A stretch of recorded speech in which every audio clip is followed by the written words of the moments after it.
Just to check on the link, we're still waiting for the meeting to start on our end. It should have gone, everybody's getting admitted.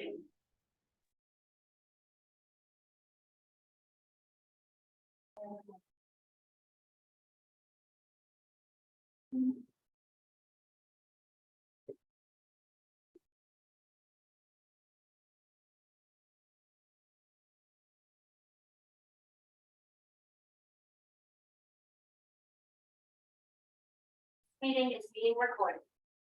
I'm gonna need to find it. Okay. 7 o'clock, I will call to order the September 6th meeting of the Amity City Council. Please rise and join me in saluting the flag. I pledge allegiance to the flag of the United States of America and to the republic for which it stands, one nation under God, indivisible, liberty and justice for all. Thank you. Patrick, can you start us out with roll call? Yep. Councilor Bojorquez. Present. Councilor Dyche. Present. Councilor McArthur. Present. Councilor Caleb Shields is absent. Councilor Thompson. Present. Mayor here. We'll start this evening with the consent agenda, which this evening consists of budget versus actuals and the minutes from the regular 8-2 meeting, the work session on 8-16, and the special session on 7-27.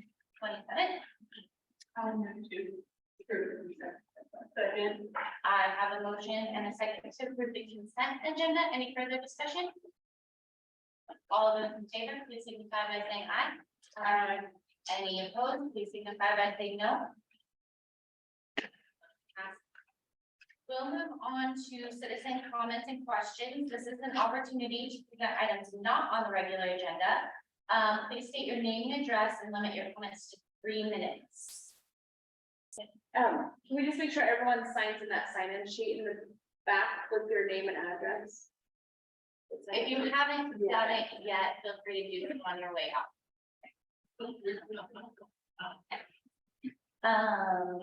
We'll start off with the England County Sheriff's Office report. Do we have anything this evening?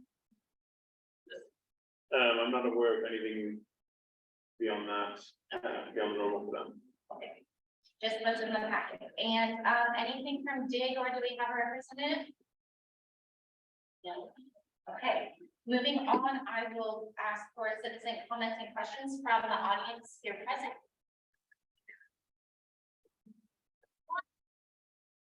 None. Okay. Do we have anyone on Zoom? All right, we will move into old business, of which there is none, and into new business. Our first item is presentation of concern to 12 Stanley. We have the agenda item, and I'm just going to ask Nathan to start us off, give an overview of what's in the packet for the audience.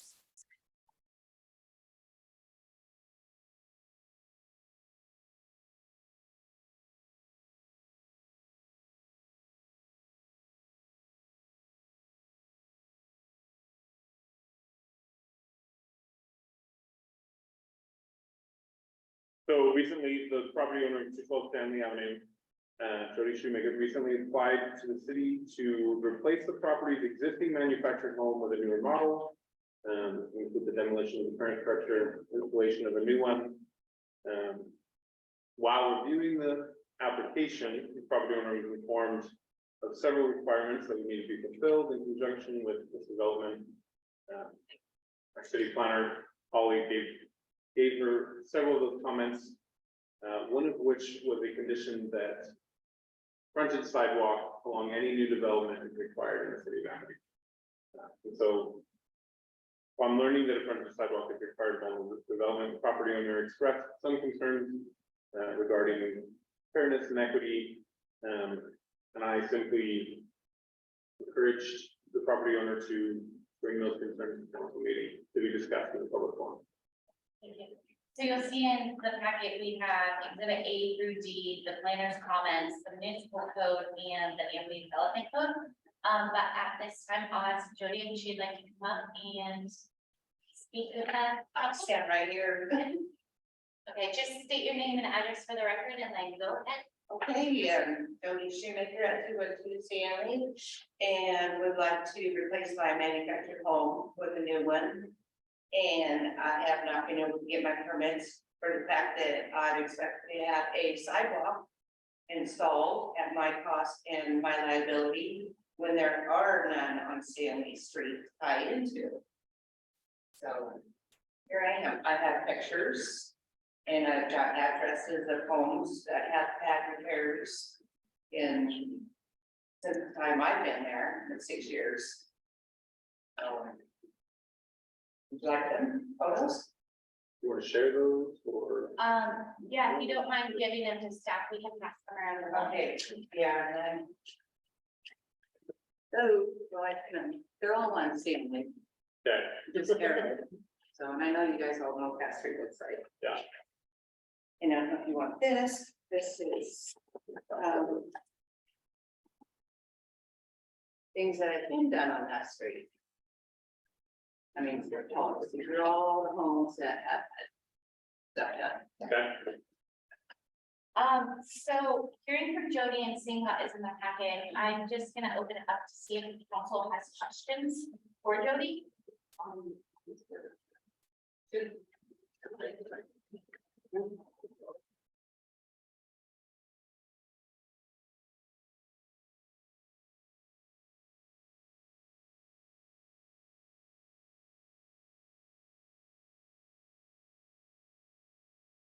what is this list?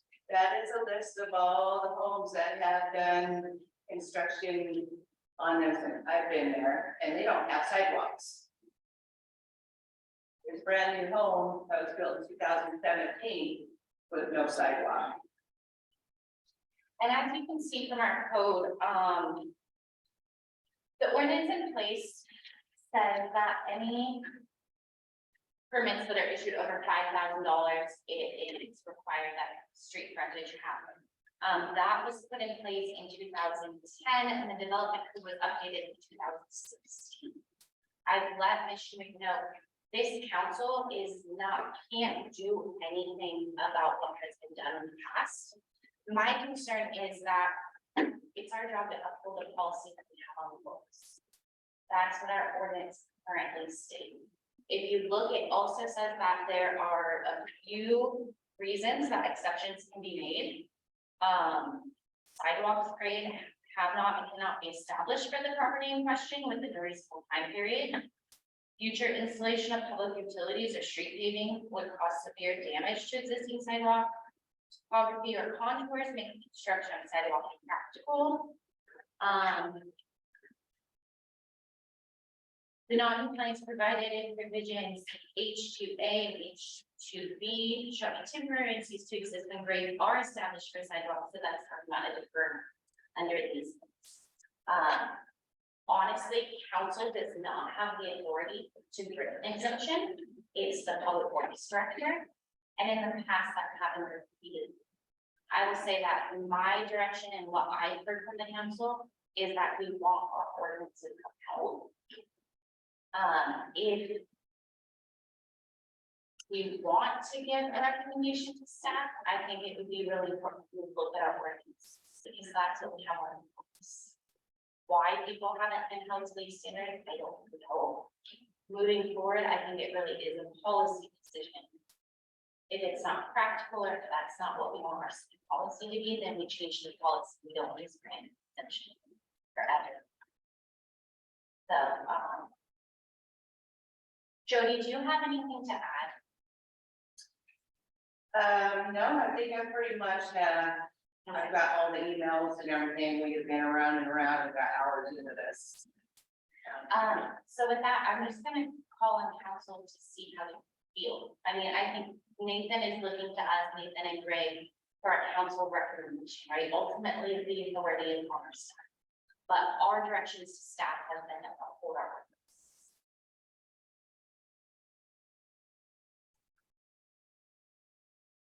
We agree that we should be upholding our ordinances. I think it would be difficult in a situation where we don't have any existing sidewalks, to put in sidewalk in front of one residence. It then can become a possible liability where there aren't any other sidewalks and suddenly we just have section of sidewalk. And I see that as a possible more of a problem than it is to get some kind of solution to upholding an ordinance. Because then you have people walking along what was a flat surface, whether it's gravel or not, and suddenly there's this. Then there's something else into a part of this inspection, what we have on that road. I've got the same problem with my own house, is newer construction, and it's got a sidewalk, and there's just no other sidewalk around, it's this weird random sidewalk that isn't practical, isn't useful, people still walk on the road, because you actually have to walk off the road through obstacles to get on the sidewalk and then walk back up to the road. But that was built for, because of the ordinance. So I think a case by case basis, looking at the practicality, like she said, it might be causing more of a hazard, or we're going to think they need to use it, then they fall and injure themselves, and that's the liable. And homeowners responsible for that. Then I think that if it's in a section nursery, or someone putting something on and off, there's an existing sidewalk, that's a different situation than in an area where there is no existing. Yeah, there's no sidewalk existing in this area. I just, when there's nothing to connect it to, I see that as. I will say that directly across the street from 212 Stanley is a single existing sidewalk, where it's just the frontage of the lot directly. across the street. There are those, and I want to bring back to mind the long-term vision and the ask we've had of the community that we have sidewalks all throughout town. Like, if that is the long-term goal, how else do we get there? I mean, rhetorical question, right? We don't need to answer that right now. But if we're not asking them to be done through the course of action that we have through policy, how else will they be? Councilor Thompson, do you have? Yeah, and I think I'm there where I see that it feels a little bit impractical in the moment, but if it's the code that we wrote with the goal that we'll have sidewalks everywhere. Don't want sidewalks everywhere. And if we say that we only do them where it's more convenient, then are we not gonna get them?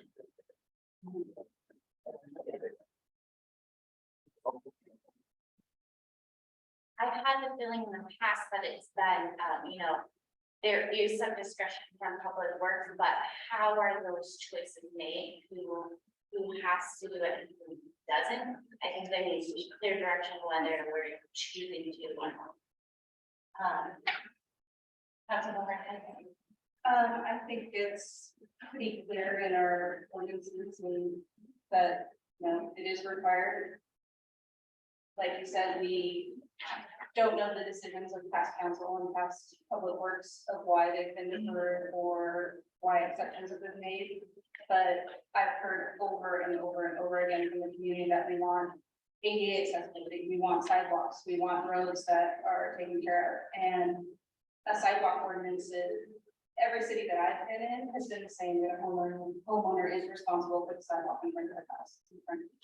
And so I think that the only way that we're gonna get this is piecing it together as our town is revitalized and as people invest in their homes. And so I think it's important to uphold our ordinances that are there. I want to pose another question because I asked Nathan to add this, 3.20803 of the development code has a construction deferral clause. As of now, no construction permits can be issued until that happens, right? You're not gonna get your occupancy, you're not gonna be able to get this work done, they won't issue the permits until you see it. Agreeing with this, excuse me, but through this section, it allows for a deferral of that for up to 18 months. From what I've heard from Jody, it's important to her that she gets a local home, she has things in the works to get the things done that she needs. I wonder how you guys consider that option of going the deferral route so that the important things we get done and then put back 18 months. Thanks.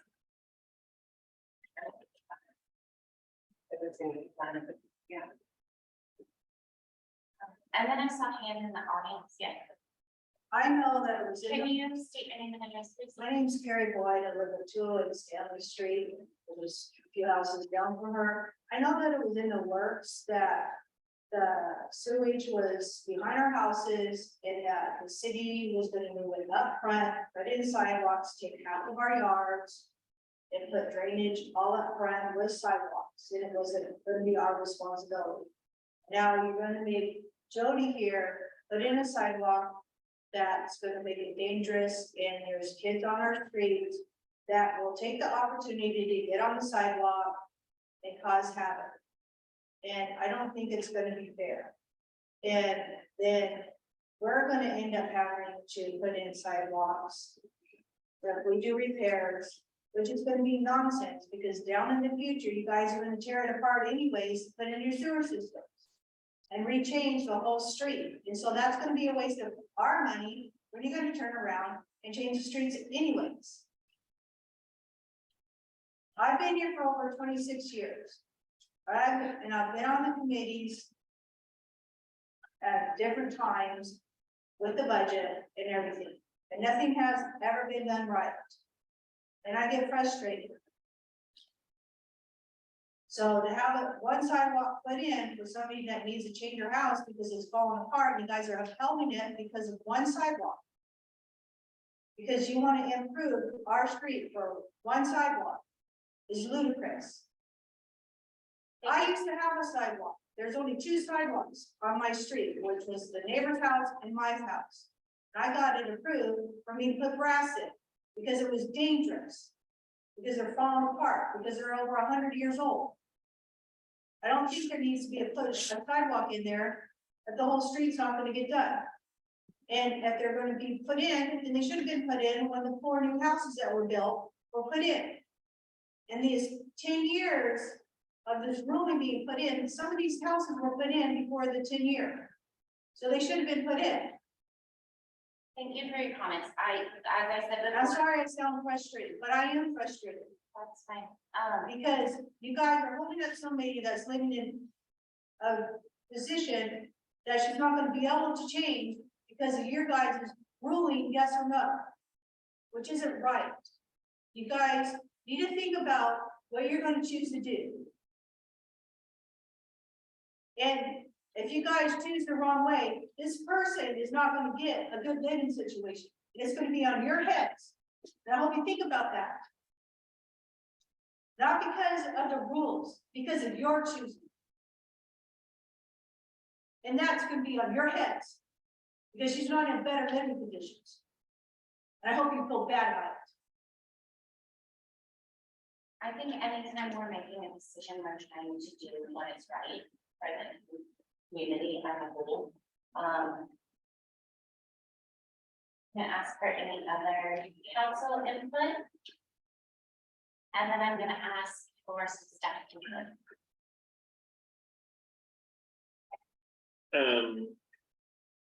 I'd say the primary reason that I kind of recommended that we come to council with this concern was just because there were some of those considerations, right, for impracticality.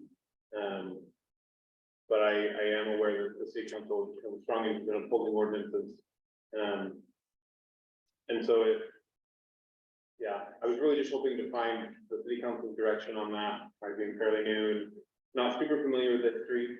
I do know that, well, I've heard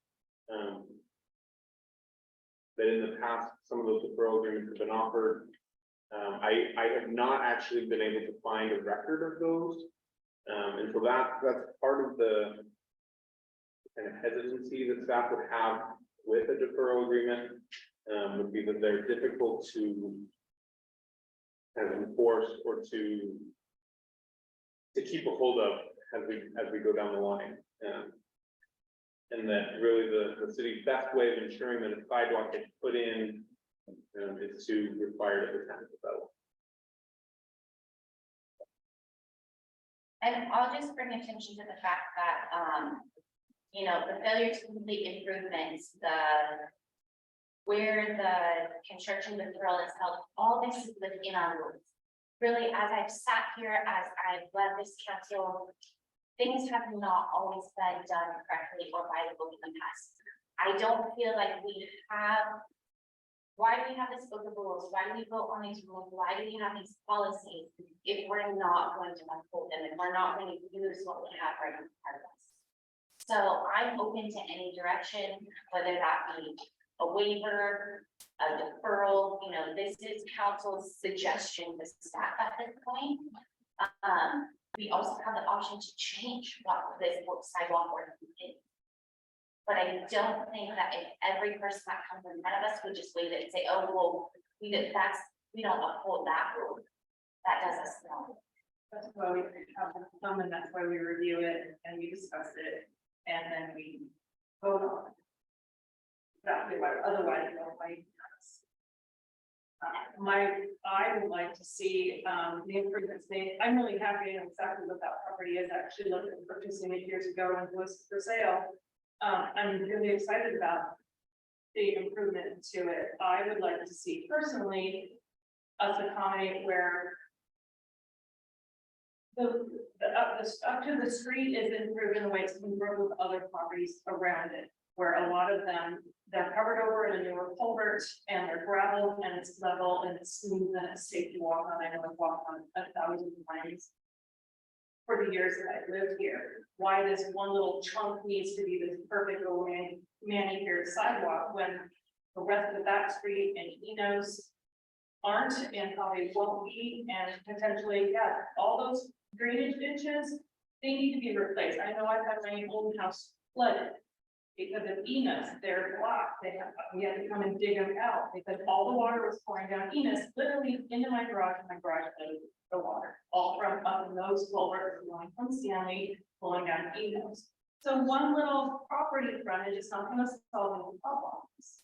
So I think for the time being, like I said, let's make it match. So it's safe, it's level, it's gravelled in, gravel visible on pavement. Doesn't have to be concrete, doesn't have to be blacktop. There should be level and safe. That's my recommendation. So I do want to ask for the other development standards, if we were to weigh in a condition of sidewalk, if there's still a need for the driveway or the approach to be hard surface, is that correct? That's different. I believe so. And then I have to look better at Holly's comment.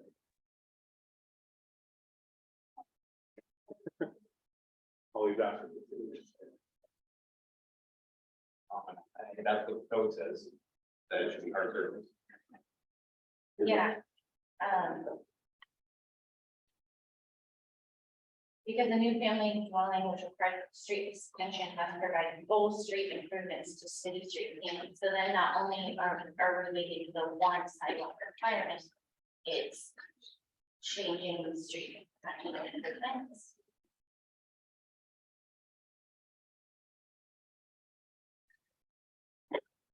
Holly, are you able to share with us what that full street frontage improvement looks like when we have an application such as this one? Yeah, I think that's a situation in which you don't have sufficient access to a residential property that someone is developing. In this case, there is already access, even though it's substandard width pavement on Stanley. So I think in this case, the standard would simply be for the property owner to pave their driveway rather than building any street, curbs, gutters.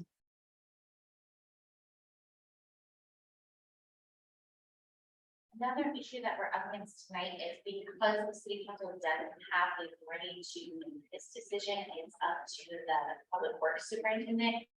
We're going to need to reach consensus with our recommendation to staff rather than.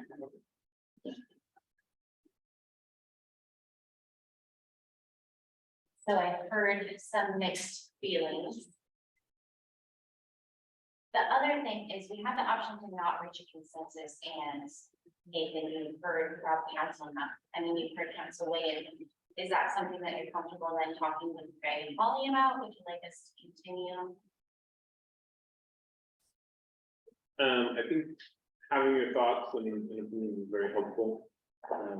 Consensus is always nice, but I can absolutely, like, if that's the thoughts, then that's the thoughts, and I can take that. There's many things that it directly says the council has the authority to meet. This in particular does not. We're not the appeal authority here. So I think it is really helpful to have all this, man, Jody, it was really helpful to hear from you and to have this discussion. Before we move on, I want to ask if there's anyone in the audience, council or staff that would like to add anything else though. I think that the 18-month deferral is completely reasonable so that it doesn't hold up the placement of her new home and her living conditions. But I do think that putting in a sidewalk and holding our ordinances is important. Yeah. Councilman McArthur, I think I know how you feel about that. How do you feel about the 18-month deferral? What if she gets the 18-month part and financially not feasible, and I'm coming from a position I would be able to. So in that case, the city does it and part of the property owner. I personally don't think it's fair. I'm completely against the sidewalk. I think matching up to the adjacent property and making sure it's safe is more than reasonable at this point. Can I ask you a question? So if someone comes in and does a development, do you think it's fair that they put in a sidewalk and not matching system? I mean, that's how our city has no sidewalks. A development is very different than one single individual. I believe in that sense. I think that this ordinance is common among many cities and all the ones I've been in, right? I'm looking at from my own, like, if it were me, and then looking at my own property that has a nonsensical sidewalk. It was put in because of the ordinance, but it doesn't serve any purpose. It's something I have to maintain that is completely useless. And I know exactly where that house is. I just don't think it's gonna serve any purpose. It's not gonna make anything safer. If nobody's gonna stop walking on the street and go over here, walk on the sidewalk, and then go back on the street, it's just completely impractical at this juncture in that street's development. I also don't see that this is a new development. I see they're just making basically a home improvement, putting a single home on the property. The manufactured home is not a whole new structure where we're putting all new plumbing and, you know, out in the street and foundation. It's just, But it is a full home. I'm just saying that I think I be on the side. Yeah. I think that that would be important. I think that I understand needing to uphold our code. I think that I understand the need for putting sidewalks in. I understand we're talking about piecemealing things together. I think that the likelihood of coming in and actually doing a full street improvement and putting sidewalks in is probably more realistic than waiting 20 years for everybody on that street. to put sidewalks. Yeah, to sell their house and to, you know, tear it down. I I think the long-term goal of having sidewalks on every single house on that street is probably about as likely as us cutting in and improving the entire street. So Nathan, there's your split council consensus, but I also want to pose that question again. I was looking at this ordinance as a whole to better suit. Is that something council And so that moving forward, staff has better direction on policy of where we're currently at, what we'd love to see, whether it's putting that threshold up of looking at a single family dwelling apartment, just, is that something council would be interested in? I think that the whole sidewalk issue is something we've gone around and around on, and I think it is something that we need to discuss and address. Yeah, absolutely. And I think that I'm comfortable with Greg making his educated and professional decision on this. Yeah. So, Nathan, with that, I'll also just ask for council giving staff some direction to look into that specific sidewalk ordinance. And then we can bring it to a work session and look at the sore points, and then that will also be a public meeting, so if anyone here has thoughts on that, as we look over that section by section of what would best fit the city, we're always happy to get feedback. Yes. The same like stuff all over again. No, but if you could just limit it to about a minute. Okay. For one, we have 2 rentals on that street and the rest are homeowners, and so you're not gonna get too many people that are going to sidewalk on that road. And so most of us don't want sidewalks, and just the city doesn't. That's what it is. Anything else for that agenda item? Seeing none, we'll move on to the next order of next business. Holly, I'm sorry. Oh, Mayor, I was just going to share that your city engineers are present and they are a resource to you if you'd like comments from them as well. Felt like you were included in that staff questioning, if you have input, is there anything else you'd like to add? It's policies. But if the code's there, we're at staff as city engineer, we're telling what the code says. Then it's policy. We don't make that decision. I also assume that we're gonna have a work session to get into the nitty gritty, we could ask for your presence as well. Okay, thank you. Okay, with that, we'll move on to the second item of new business, resolution 2023-16, travel Oregon park rates. Nathan and I will hand this back to you again. So I recently submitted a letter of intent to apply for a travel Oregon grant. The current travel Oregon grant is looking to provide accessibility and inclusive enhancements to tourism infrastructure. And the project idea that I went with was to improve our city park by adding some sidewalks to the various pavilions, right? There's some connection issues between the different park facilities. Like the bathroom has one sidewalk going to it around, but it'd be easier if there was a straight connection from the bathroom to the kitchen, and then again from the kitchen area to the pavilion. I know there's a bit of a lift there, and I at the pancake breakfast, Mayor King and I were there, and somebody with most in a wheelchair showed up and had a difficult time accessing that pavilion area. And so thought this, because the park is kind of our primary area of where people might gather for events and other types of things going on, we figured that would be a good place to make it a little more accessible. In preparing for that, I talked with somebody in Amity. Mona can remind me of her name.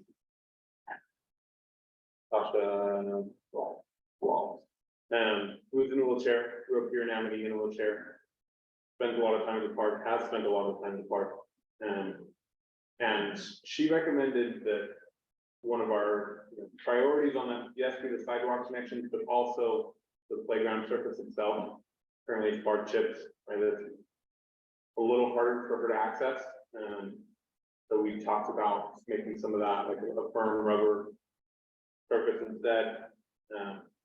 And so this grant, the letter of intent has been approved. They invited me to apply further, right, to fill out the full application. And so I wanted to request authorization to submit that application. The grant funds are up to 100,000, and the project estimate that Abby and I put together, super brief, but was up to 150,000. And so 100,000 would be grant funding, and then up to that 50,000 amount would be matched by city park FACs. And so I wanted to seek a resolution. Any questions for Nathan or discussion on the topic? Great. With that, I'm gonna ask for a motion. Motion to pass resolution number 2023-16, a resolution authorizing application for the travel organ grant. I have a motion in a second. Is there any further discussion? All those in favor of passing resolution 2023-16, a resolution authorizing application for travel organ grant, please signify by saying aye. Aye. Any opposed, please signify by saying no. Motion is. Before we move on, I just want to circle back, Jody. With council direction to staff, they will be getting in touch with you within just the next couple of weeks. By the end of the week, you should hear something. We will move on to the third item of new business, discussion of Amity or disposed. You guys have the background in your packet, but before we invite up for our presentation, Nathan, do you want to give a rundown of just the background? Yeah, I can go over it really briefly. You can summarize for sure. There's a There is a lot, yeah, there's a lot to this one. In January, February 2023, community home builders applied to develop or subdivide and develop a lot near 1204 Oak Street. That was reviewed by the planning commission. So they talked about it in the January meeting. Staff reviewed a few items and then came back. They approved the application in February, but with 37 conditions of approval, which are listed in Exhibit A. The applicant, community home builders, as I understand it, is primarily concerned with condition number 36, which states the applicant shall construct pavement widening within the Oak Street right of way as recommended by the city engineer to provide 30-foot width where pavement is surveyed as less than 28 feet in width, to allow for two-way traffic plus one lane of parking on the east side with a west side sign for no parking or increased pedestrian safety. So in preparation for that, community home builders prepared a survey of where those improvements would need to be, as well as a cost estimate. And they submitted a request to the city council to kind of go over that. I believe the rest of the background gets into details of FDCs, what FDC charges are, and the details in the ordinances, which I believe will be helpful, but I think maybe more helpful to hear the applicant request to the council. Yes, and I want to say, bringing forward this agenda item about like more background information was better because the city council has no basis for context, right? It was heard by the planning commission, it was heard by the planning commission. So I know all this is new information. But with that, I would like to invite community home builders up. If you don't mind starting at the top, your own overview, like I said, this council is a blank slate over other than what is in our. Thank you. Good evening, Mayor King, city councilors. For the record, my name is Steve Kay, with Cascadia Planning and Development Services. And I'm a land use planner that's been assisting with this project for community home builders. My address, PO Box 1920, Silverton, Oregon 97381. So Community Home Builders is a nonprofit organization It partners with families and individuals to help build their homes and provide them with long-term economic stability. As indicated in your meeting packet, Community Home Builders is required to construct some off-site improvements along Oak Street. The estimated cost of these improvements is $202,000, and that significantly impacts the nonprofit's ability to develop an affordable housing project. So at the February 16th meeting, the Planning Commission included these off-site improvements as a condition of approval. However, the Planning Commission also made clear at that meeting that reimbursement for transportation system development charge credits should be available for these type of projects. Oregon Revised Statute 223.297-316 provides the framework for how SDC charges may be applied and used by local governments in the state of Oregon. Under section 223.3072, system development charges may be spent on capital improvements which are not contiguous to a development project and increases the level of performance or service provided by an existing facility. With the exception of the road segment that is south of Roth Avenue, the existing width of Oak Street is between 21 and 23 feet wide, and with some wider sections than that. It's my experience in other jurisdictions that when off-site street section provides a minimum 20-foot width, which is the minimum requirement to provide access for the fire code, it is considered capable of serving a proposed development. Therefore, the condition to increase the width of Oak Street to 30 feet exceeds what is required to serve the Amity Oaks development.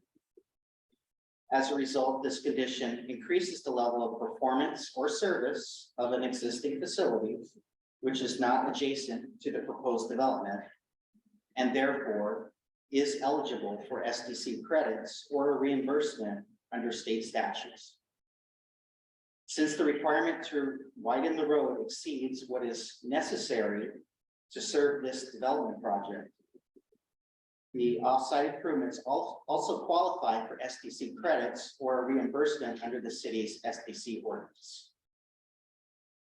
Community Home Builders has reviewed the staff report and does appreciate the analysis that was provided, as well as the suggested alternative ways that the city could contribute towards the cost of these off-site improvements. Although it would be beneficial for this affordable housing project to receive a reimbursement from the city immediately after these improvements are installed, we do understand that the city has a limited amount of existing transportation SDCs that are uncommitted and could be used for that type of reimbursement. Therefore, Community Home Builders is hopeful that City Council will consider either transportation SDC credits or a waiver of transportation SDCs for the off-site improvements. Both of these solutions provide several noteworthy benefits to the community. A waiver or a credit for the transportation SDCs will allow this nonprofit organization to fulfill its mission and provide affordable housing options in Amity. In addition, these improvements will benefit the public by increasing the level of performance and service of the existing transportation system. Per the staff report, an amendment to the city's capital improvement plan may be required if SDC credits are provided for the off-site improvements. This process would require staff to prepare and present an amended capital improvement plan to City Council. As permitted by section 156.11F of the city's SDC ordinance, it is also possible for City Council to waive transportation SDCs for this planned unit development at tonight's meeting. It's also important to note that a waiver or credits do not cover the entire cost of these off-site improvements, and Community Home Builders will still need to cover about $30,000 of this cost. However, these improvements do provide a win-win solution when addressing affordable housing costs and transportation system improvements for the community. We appreciate the opportunity to discuss this with you tonight, and please let me know if there are any questions. Thank you.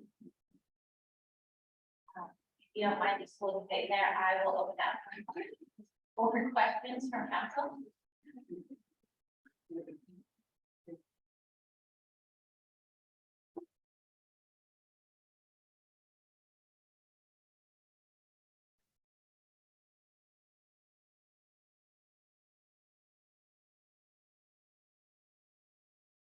Like I said, this was a lot of information to take in all at once.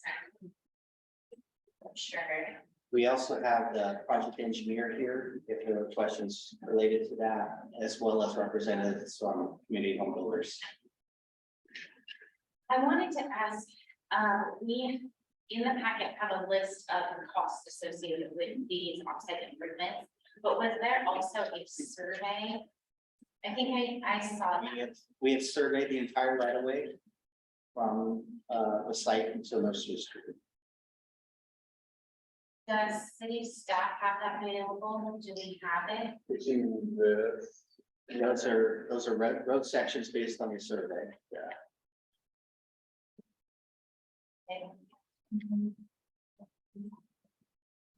Okay, I don't believe I included the survey itself. I included the proposed improvements with the map. Based on the survey. but it's not on the page. Excuse me. So I do know, I don't have the survey in front of me, but I can tell you that just kind of what the existing conditions are along that right away. My main question is, how much of that road is under the footage that's gonna trigger to the 30 foot?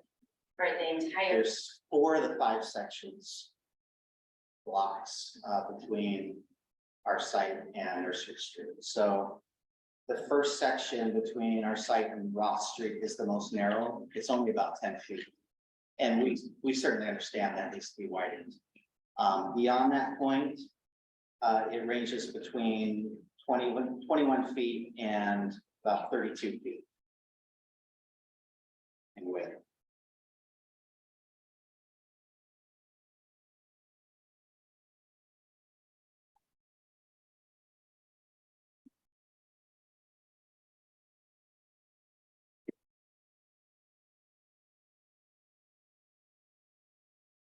I'll just ask, is there anything that staff wants to add to what we've heard in this presentation that may be helpful for council?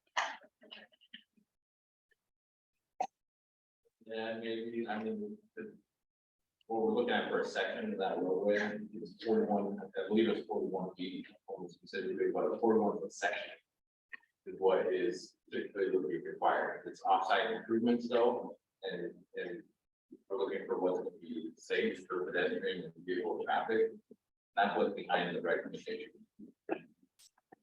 Instead of requiring 31 foot, full section, curb, sidewalk, everything, be more representative of what, what was happening there with safety is. And that's where the 30 foot section, 30 foot line of pavement comes into play. And I've seen this type of requirement in other jurisdictions, certainly to make improvements to assist the neighborhood as a whole. But in all cases, SDC credits are provided for that type of offsite improvement. If it's not contiguous to the site, adjacent to the site, we're providing the full width of the roadway, the sidewalks, the curbs, everything. But we're really just talking about what's off-site, what may be eligible for some participation from the public. And my understanding is that condition of approval was added because that was the direct proportion that it would need to serve the new development. Is that your understanding? That is not what I've seen in other jurisdictions. That was what was proposed by city staff. And I think it was, I guess my assessment, based on the first public hearing meeting that we had, was that there were a lot of neighbors that wanted to see improvement to that roadway. And this would benefit them, of course. But it's not necessarily what's required to serve this particular development. And that's really what this comes down to, is what's fair for this development to pay for versus, you know, a wider group of the community. So if there was an SDC credit or reimbursement that was available, this developer who develops affordable housing would install these improvements and at a cost that would be much lower than if it was a public project. And even if all of the SDC credits were available, it still would not cover all of the costs, because it's a $202,000 estimate. It's a pretty significant amount of money to pay in addition to your street frontage improvements and the other things that are required of the project. Hope this is taken as appropriate as why was the decision not appealed if you were taking the commission? Well, we felt that we needed to make a case to city council and, you know, felt like we needed to move forward at that point with the project. But we did not know what the cost would be at that time. Because an appeal of the planning commission's decision would have brought it to city council, yet it was approved by planning commission, and now the council is hearing this one portion. I just want to make that clear. And- Yeah, I guess that's my. And it's not, yeah, and it's not necessarily that the developer, community home builders is against installing these improvements. We're just looking for some assistance to do that.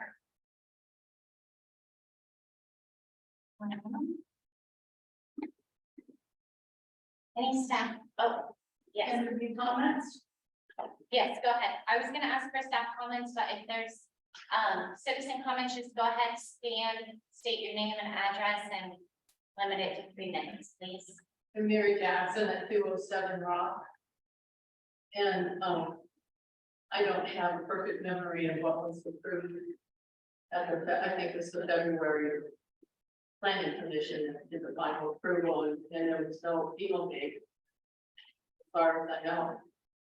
And when you state that or emphasize that this, you know, goes for the benefit of the people who live along there, 36 new homes on a dead-end street is, you know, a benefit to the 36 homes and the new families.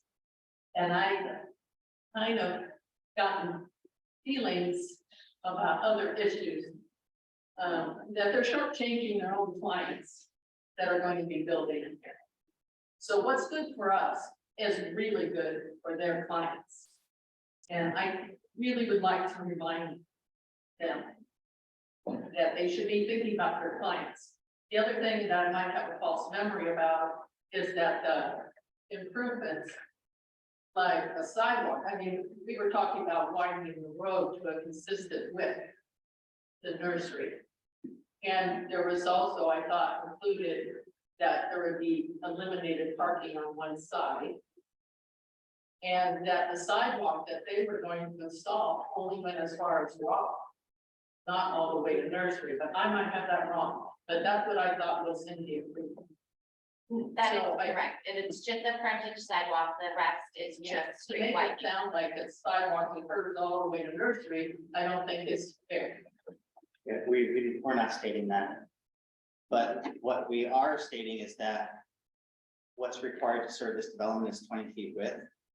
We're being asked to widen it to 30 feet. The extra width there is to provide parking for those neighbors.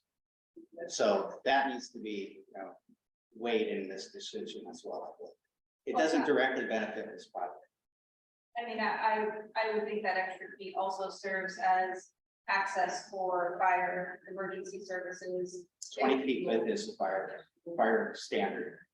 with parking on both sides, or Yes. If there's parking beyond the 20-foot width, are you sure with the dead end? we have a turnaround on our site that's being provided with our project. Do we have any, Well, I would say that there's a difference between fire code and city standard. And so I'm not gonna argue that point, because we know that the fire marshal, the fire chief, if they say what that requirement is, that they're gonna have typically a C-20 a lot of times, but the city standard is that 41 to a second. And that's what it calls for on that street. But that was not proportionate. Yeah, that's not proportionate to do No, I that think- for the entire length. I'm not arguing that. But you feel that that 30 foot, and I don't know that you're arguing that point either. I think you're arguing that the 30 foot is proportionate and is beneficial to both the existing residents as well as the new subdivision, the new residents. What they're looking for is some support financially. I think that may be somewhat of a different discussion than we're talking about here, and maybe not get down that rabbit hole, what the improvements need to be. I don't think there's any argument there. Well, and I think that was made clear in the staff report for this agenda item. It's going to indicate how does this benefit the city, right? We know that while that road was adequate for what it was before this development, there was room for improvement, right? And now we have a developer that's been asked, does it improve it only for them or for the city as a whole? And what mechanisms do we have to weigh that, to guide that decision? Where can we help financially or otherwise? What can we waive, what can we reverse? SDC credit eligibility is something that I know that we just sat here and talked about state statute. My understanding is that project is not SDC eligible because it's not in our transportation plan as such. So that means the SDCs that we have, we can't use our SDC funds to do those improvements. It wouldn't be SDC eligible for us to do it. It's not SDC eligible for them. So that if we did go that route of the credit, we would need to change our capital improvements to match up. And that's staff time and work, and that's great for Jackson. We also have the option of waiving some, or we have the option of saying it's a condition of approval and we need to hold up here and what was approved. They're coming to council with their request, so I would ask for you all to weigh in on your feelings. Thoughts and feelings to consider. we still, have some people know. Yep. And Angela, going into that, 1203 Oak Street, the one from where I brought them. And something you clarified for when you guys are planning on widening the street, you said there was going to be parking on one side only and not on the other. Can you clarify which side that's going to be on? So if you're looking down Oak Street on the corner of Rock and Oak, is it going to be on the left side or the right side? East or west? Oh, east or west. That's So not a decision for us. no parking on the east, No, right? I don't recall. So Okay, No, we could. it would end the condition of approval because the no parking. With the west side sign for no parking for increased pedestrian safety. That's right. West side. No parking on west. I've never done this before, so for You're your fine. time, just let me know. So it's for the, when they talk about the city, that is the city, I'm all for that. I really come to love Amity. I moved here about 5 years ago. Didn't like the fact that my street didn't have sidewalks, to be honest with you. I love that now. It's a part of the city. It's what makes Amity, I don't know, quaint and sweet to live in, right? Just my opinion, but I don't think that it is right for someone to come in and build a development. And then automatically put everything else on the neighbors. So there's no parking on the west side, right? So they're gonna park in front of my house. And they're gonna park in front of everybody else's house. How is that beneficial for the city? I am part of the city. I pay taxes here. I am part of the neighborhood. We all have children. That. I just don't feel that that is the correct thing to do. And I wanted to voice my concern with that. And I'm, like I said, I mean, I have applied to community developers. I understand what they're about. I support that. But we're working hard too, and we're providing things for the city by living here, by being part of this. And I don't. How is this going to support the city as a whole, I guess, when it's really basically bringing more problems to the neighborhood? Does that make sense? Okay, and thank you for your comments. So I can only make assumptions, right? This is a planning commission decision and approval, but that was the thought behind that 30-foot widening is yes, parking will be allocated to one side to ensure that the other side is safe walking path. It will add, we're looking at 9 feet in some places. So the normal parking, if you look at the full 41-foot build out, is 8 feet of parking. So if we're adding that, no matter whether the city council decides that, yes, it's for the community benefit and we're gonna help pay or not, that road will be widened to 30 feet and it will be parking on the side. That was approved by the commission. So that's not up for debate or decision tonight. Sorry, that's not helpful to you or that's what you wanted. I've never done this, so I'm good. It's That's a good explanation. But the thought behind that was the widening is necessary in order to ensure safety. We'll have no parking on most, but with that additional width, then it will be safe for the new development livers that need to walk full length. The existing people that now don't have those cars going every day and the traffic will increase.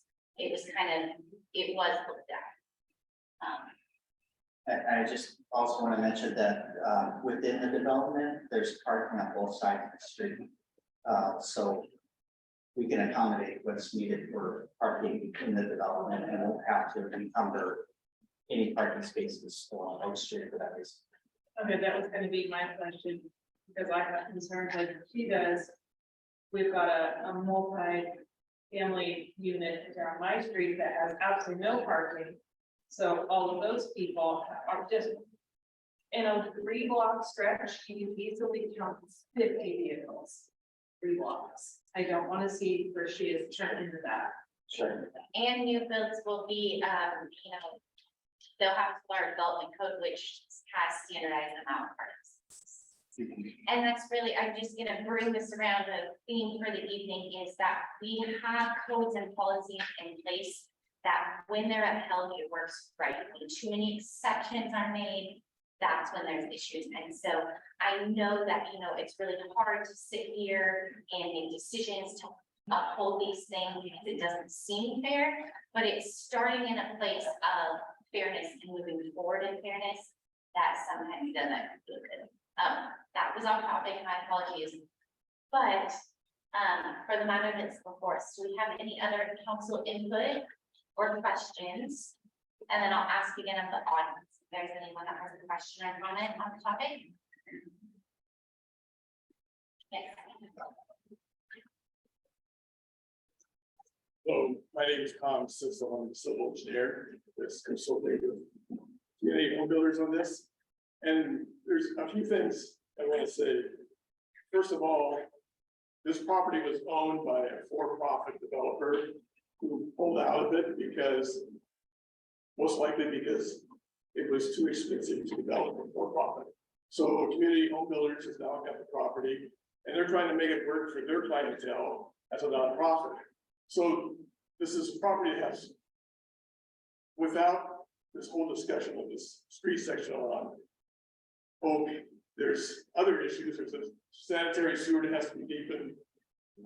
There's a site that's got a lot of slope that has to be dealt with. It's a difficult site to work with regardless. So there's just a lot of expenses. I know the city council here and the city as a whole, the consultants and their staff is trying to do the right thing for the citizens of the city. At the same time, community home builders is trying to get this to a point where it's gonna be affordable for their clientele to build homes on these lots, and the lots have to come in at a certain price to be able to make it work for financing and everything that's involved. So there's, Steve spoke about the SDC aspect of things, and part of that is based upon the estimate I prepared. And frankly, I'm concerned that estimate is too low. I mean, and when you're trying to put together an estimate for improvements at this stage, we have gotten the survey since the planning commission, so we do have some sense of where the road is narrow and where these improvements have to be improved. But there's still things that's gonna go through a review process that's gonna be reviewed by the public works section, the city and their city's consultants. And so what we showed on this plan, which you have a small version of, but I have a larger version. That all these dark areas that we show along that strip of that street is what we're seeing as proposed improvements, but we're showing it pretty much on one side because that would be the most cost-effective way to do it. But the city staff and the consultants could ask us for some reasons to split it between the two sides, which increases the cost. We know there's some water meters that are gonna have to be relocated. There could be utility poles that have to be relocated. We just don't know all these answers at this point yet because that would take a more detailed discussion than what we've been able to have. And the other thing would be, whatever the improvements are, there's gonna be improvements done that feel like it's encroaching on those property owners' yards. Even though it's in the right of way, people tend to feel that they have yards that go right into the street. And so there's gonna be some asphalt out there that's gonna feel like it's encroaching in their yard. There's some shallow drainage ditches along that road that could be come under this widening area. And then so you have to deal with the drainage in some fashion. And some of this right of way, particularly as you get closer to the nursery, it's very narrow. It's down to 40-foot width, and you want a 30-foot wide street improvement. So things are getting very squeezed. And I just wanted to point out a few things that, you're having this discussion about SDCs, but any dollar saved anywhere in a project will help out. If it doesn't negatively impact the city's system and it saves dollars for community home builders, it's a positive. And when I was looking through your transportation master plan, I noticed there was an oddity about Oak Street, that the section south of Ross is defined as a collector, yet the transportation master plan doesn't indicate that that street will ever be extended.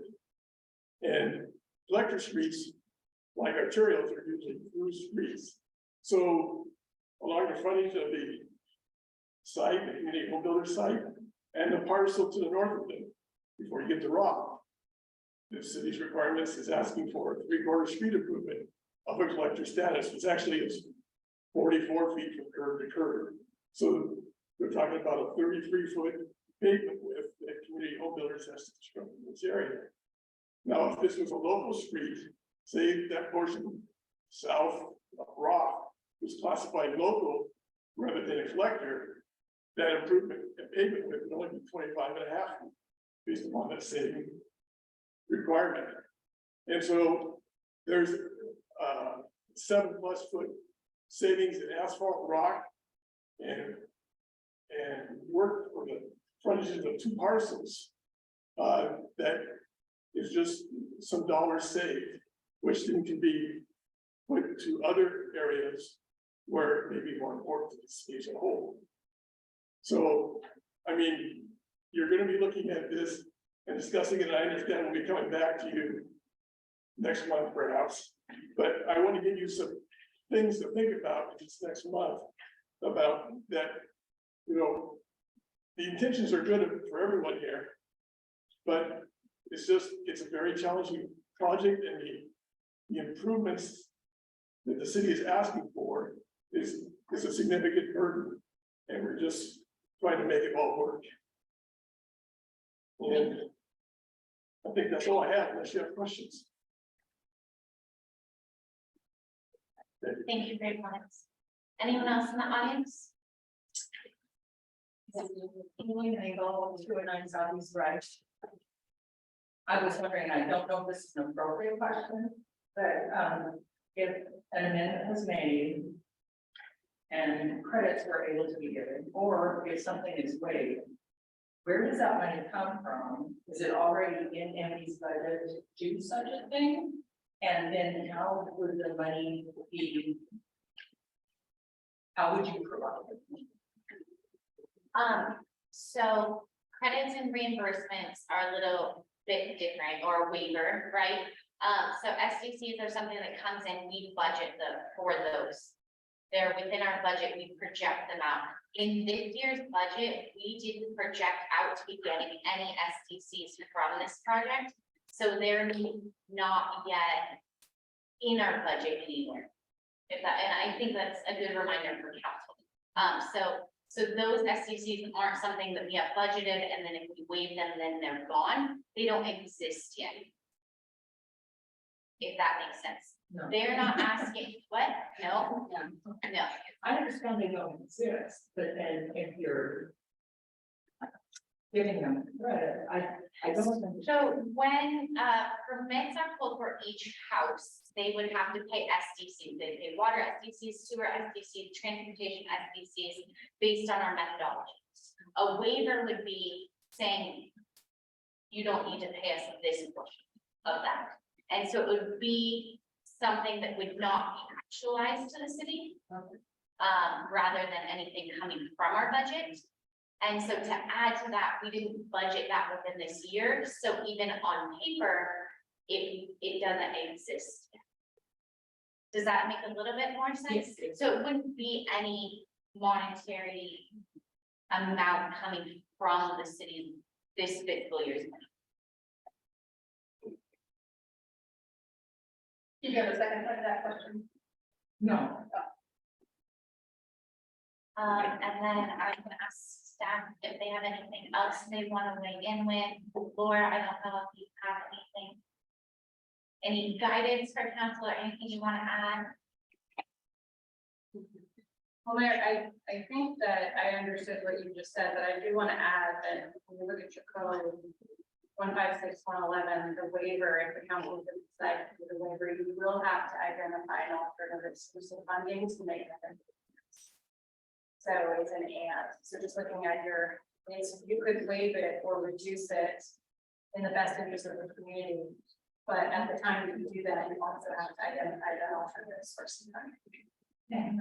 So Just wanted to mention that community home builders is the alternative source of funding. They would be paying for that improvement with the money that would have been used for transportation SDCs that are earmarked for projects like this that can enhance and existing facility. It's service.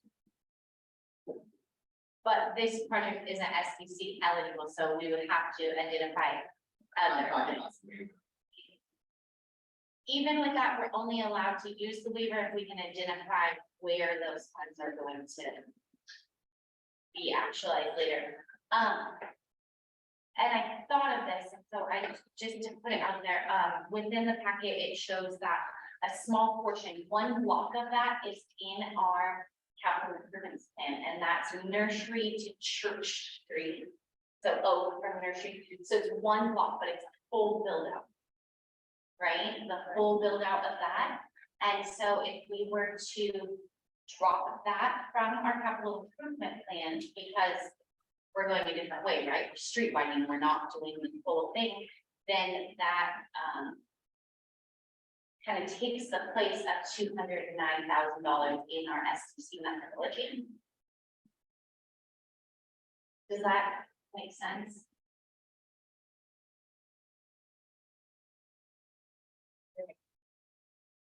Well, but I hear what you're saying, Mayor. I'm sorry, can you speak up? I'm telling Mayor, I understand what she's saying. I'm trying to help the mayor and the council with their process is. Can we just make the change to the capital improvement plan to?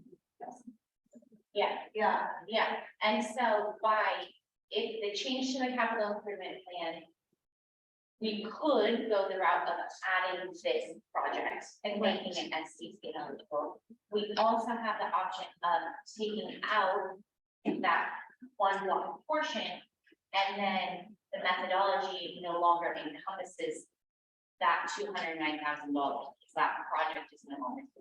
If I can just clarify a little bit on that. So the project that you're referencing was, it's for the whole section, well, it's for like 3rd Street down the church. So it's several blocks of Oak. And so that from nursery to church is a small section of that. It was also done in 2015. And so 209,000 would be a lot more nowadays dollars. And so the amount that would have been part of that estimate, you know, as part of that project, just for the section between church and nursery would be relatively small. And especially since that project is for a full section build out, that would have included sidewalks, curb and gutter, I think some bike lanes. But in today's dollars, that might be close to $200,000. We do that as shown in our capital. I don't think we need to argue that. I mean, to me, it makes more sense just to make a change to the capital. Well, so what I'm hearing is, does the council have interest in finding a way to help with the financing of this? Yes. I'm undecided.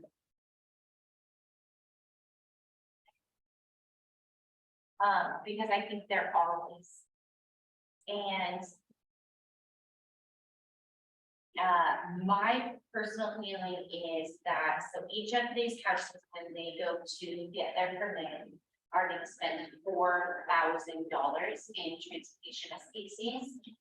I feel like that because we want to bring affordable housing to the city, because those houses are being built no matter what, and we want to keep them affordable.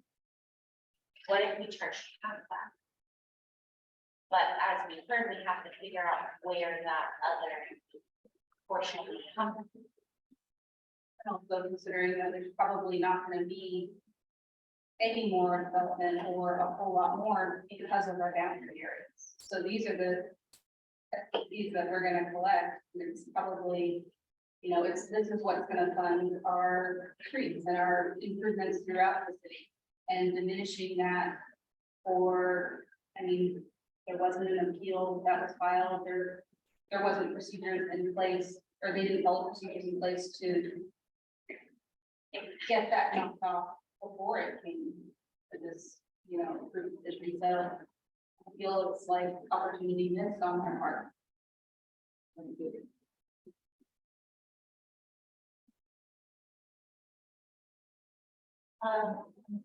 So we don't need to make a decision tonight. Is there questions or for either community home builders or staff that would be helpful for us to know before we come back?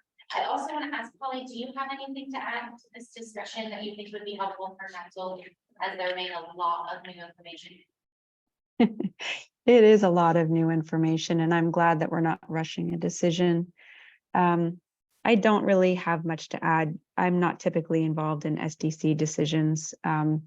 Just to reiterate that the conditions are as they are. The conditions were not appealed, so that's not up for discussion. But other than that, I defer to the city engineers and the city attorney and Nathan's guidance on this with your preference. Thank you. So do we need to table this agenda item or is it just This is just a discussion item. this discussion? Yeah. Okay. And then I want to invite you guys, if there's anything else you want to add or any questions you have of us or. No, okay. I did, we're asking staff to look into things more, I mean, what are the ramifications of changing our transportation plans? Is that the answer you're looking for now or? No, did no, you? Okay, We'll discuss further. did you hear that, Nathan? To the transportation plan or the capital improvement plan? Capital improvement. Okay. Misspoke.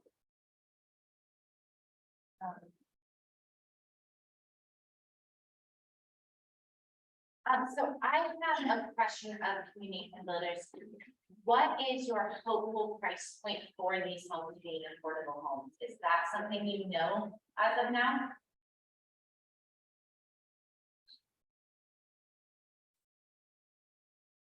In today's market. Probably 100,000. Like we're looking at Camden, Carlton, or 400. That's not the cost. Or what size house are you talking? I know, that's, You can't. So I had a counselor ask, what size are these houses? We don't know anything about the project. 14 2 bedrooms, single family. I believe some of the lots were small, like 3,300 square feet though. But the houses were 1,500 and 2,000 square feet. I know that we're just trying to figure out how big the houses are. Yeah, we know nothing about these because we're not involved in the planning process, so we're not familiar with this plan. So that's just what I was curious.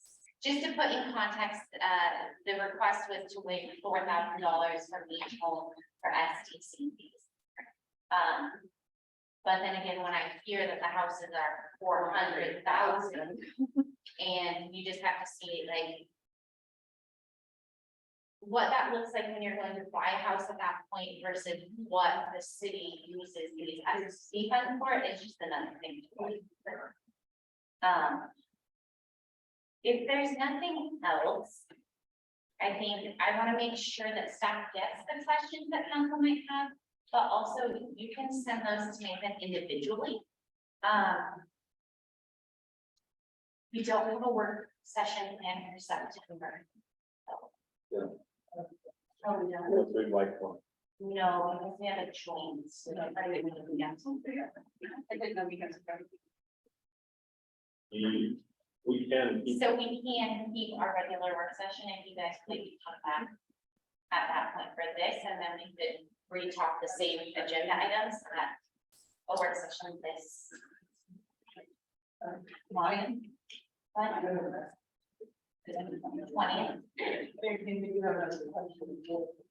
Oh, yes. Mayor, would it be all right if I have staff send the council members, the commission, to be all right with the bill? If you could send it to Nathan, he can make sure to send it out to us, that would be great. So am I hearing that we'd like to have a work session on September 20th to discuss, and we can send questions. Was that a hand, Peter? Oh, no. No. Sorry. No, you're fine, I just want to mess with one. I will be out of town, but doesn't matter. Will that work for your schedule? Okay, so in the meantime, if you think of questions or have concerns, get those to Nathan as soon as possible. We're not gonna know each other's questions, but he can bring a lot of answers, and the sooner he can get any of those questions, he can reach out to the researcher to try to get that. Anything else for this agenda item? Hearing none, we will move on to department reports, and we'll start off with the city administrator.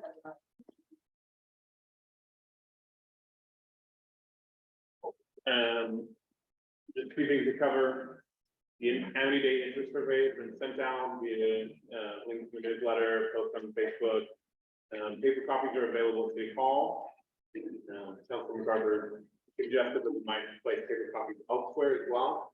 I am looking into where else we might be able to place it, whether we can put some on the top or just maybe some of the library for sure. Just to kind of have post office, I might be able to place in the post office. For sure, a link or a QR code to the survey. Yeah. And then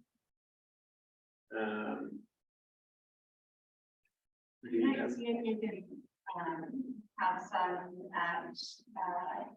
maybe retro or, Altoro, that you have them down there, where those people together. Any more people are gathered, yes. If you are the market. Yeah.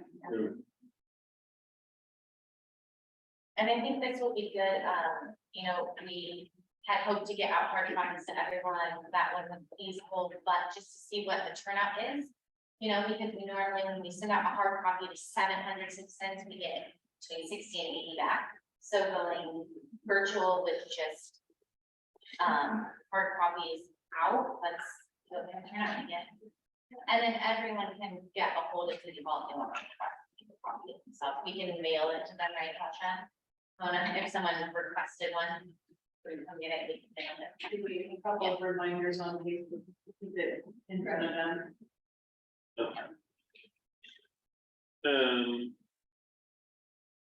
Outside of that, last month we had Page Northwest here doing a few infrared patches. Let me know if you have thoughts or feelings about those. Greg has mixed feelings about some of them. Some of the distant spots on the road were very difficult for them to actually work with. But we are pleased with the results in a few areas for sure. We do believe it's like better than it was. Question is, would we like to, pursue that further? Sorry to interrupt. Yeah. What is the cost of that infrared versus when we just did the asphalt? Patchwork, do you know? Not sure which other. So throughout the year, we've had like asphalt patches done. Yeah. And then this was a new and different technique using the infrared. Yeah. And I'll say personally, I was less satisfied with the final product of this last one. So if we're paying more for whatever they did, Okay. that doesn't seem good. But if it's more cost efficient, or if it's faster, or if we're getting a lot more, it is improvement over what the cost. Yeah, I don't know costs on previous patches. I do know that the cost for this was $250 a spot, and they did 20 spots throughout Amity. And we're able to do that over a day or two. So, the new water main line and the South Bridge has been successfully installed. So that's exciting, making some progress there. South Bridge should be done. My last estimate that I heard is November 19th. So here's hoping. And then other than that, an application for the travel order grant. And to let council know, I'm gonna have family in town the end of September. Well, then I'll just have a couple days off at the end of September. Do you mind if I bring up, so, according to the employee handbook, maintenance administrative leave is at the sole discretion of city council. So something I was talking to him with is what is the best way to go about that, right? So he already has this time accumulated, it's his to use. Yet council needs to obey it at the beginning of every month according to the employee handbook. Can I get some input on what would be best for that? Like, using. Like literally me as the mayor, are you guys okay with that? Because it says when mutually beneficial. In the past, it was not brought to council. If you guys are all comfortable with that, I will just, if Nathan has a request that he's gonna put for admin tonight, I'll make sure it's been mutually beneficial for staff and council. And then just, okay. I just want it for the record, I want to make sure we're following the handbook. Even though it hasn't been followed in the past, I want to move forward doing that. We have a thing. I think that's all I have. Thank you. Yes. Any questions for anything? Were we moving forward with any tree assessments? Was that come to us at some time? I've been waiting on a third quote. So I got 2 quotes for some tree care in the city park. Was hoping to get a third, struggled to get it, reached out and until they sent it right, not getting it. A little bit of confusion there. There is one that Greg and I think we should move forward with. And so it would probably. Did we budget? There is budget in the parks repair and maintenance. Okay. It would eat up a decent amount of that, but not all of it. Just a little over half.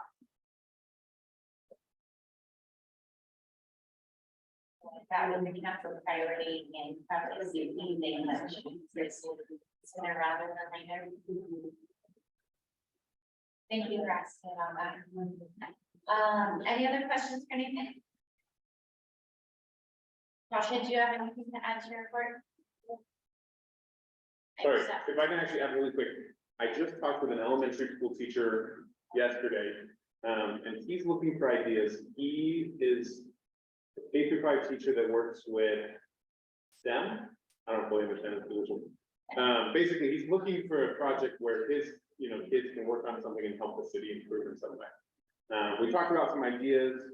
I shared with him some of the park improvements that were likely coming our way. Here in this next year, we have some ideas there, but I wanted to put it out to council, let you know, A, that that's happening, that there's interest there in engaging with the schools in that way. And B, see if you had any ideas that the 4th graders could work on, to engineer or design something for the city.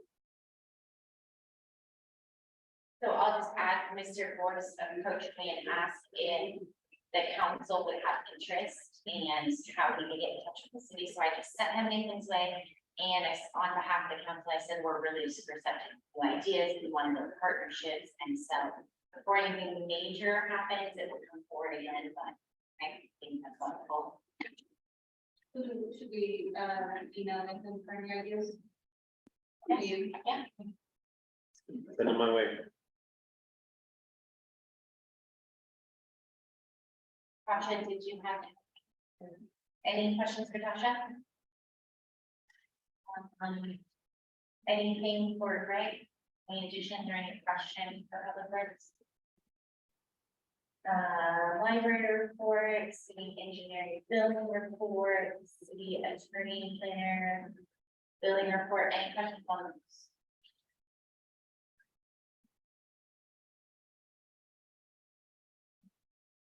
All right. We'll move on to the good of the order, starting with council. Anything for the good of the order? Council Bojorquez? Council McArthur? Nothing to add, nothing to report. Council Thompson? Mayor's report and final comments. I will briefly go through my list here. First off, I have a question, and it's a Nathan and engineering question. In the billing, I saw that some time was spent looking into the circulation of reservoirs. Is there any new information on the reservoirs? I know during the water crisis, there was some confusion about what's going on. Do we have any better grasp on making sure those are working properly? Okay, we haven't actually tried it, but the map that you found, right? Essentially, what we believe is going on is that the valves were like reversed. And so it's just going through the reservoirs in the wrong order. And so we just need to go up there, turn some valves, and then it should be more accessible, all of the water in the reservoir. Instead of. Okay, I just noticed that some, engineering time has been spent looking for solutions, so I just want to make sure we follow through and have action and make sure things are going good before we meet. Maybe request Greg to follow up on the Yeah. next report.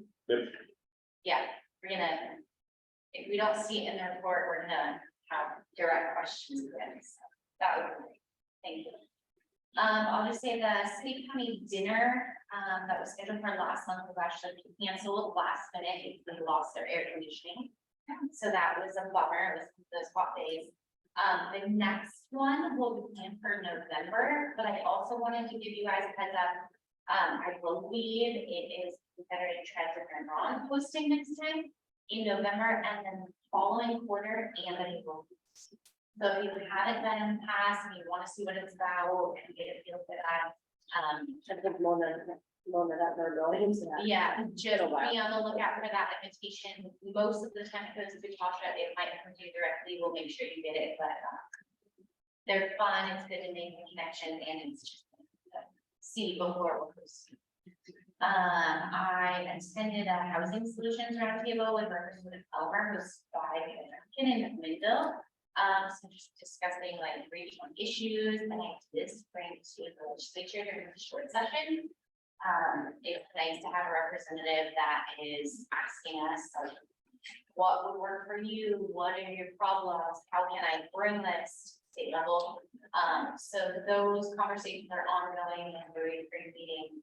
I'm just gonna sit in. Some things are not super pertinent to Amity, but I think we need to look at the bigger region and be part of that conversation. I read House Bill 2099 was passed in the last session that eliminated the minimum function requirements on safe routes to school grants. So I know we're still a year away. I know we're still gonna be wanting to put money towards that, but just that takes away some of our limits of what we can invest. We're not trying to figure out how we can come up with that minimum match. I want to give a shout out to the friends of Amity Library. The school supply drive went really well. Carolyn McMullen did a ton of work. She delivered to the middle school and high school. Nathan and I had the privilege of delivering my jam-packed station wagon to the elementary school. They were so happy. They thanked the city, they thanked friends of the library. And then at open house, not only have they held some back for teachers and specific kids needs, but they had a table that if you forgot things in front of your list, you could go and get them. So that was super cool. And lastly, the Art Harvest studio tour banners were hung. So we got those and we got things as a council. I think that's all I have for tonight. Anything else for the good of the order? I just want to verify, we are going to be, our joint meeting on the 25th, correct? Sunday. Okay. At the firehouse. I saw that on the sign. That's fire. So I don't know, has the invitation been sent out to council and commission? Or has it just been talked about? I'd say we've It's just been talked about. confirmed availability. Okay, so would you send out an actual like invitation or reminder or an agenda or something? Okay, but we will be holding a work session on the things. So we'll need an agenda for that, but I think the only topic would be continued discussion on the community home builders. And then whatever ordinance that is for the sidewalks. Yeah. If there's nothing else for the good of the order, I'll ask for a friend holding it. I have a motion in a second. All those in favor of adjourning, please signify by saying aye. Any opposed? Thank you all. Thank you for your patience. And there's cushions in the back underneath that. Yeah. They're back there.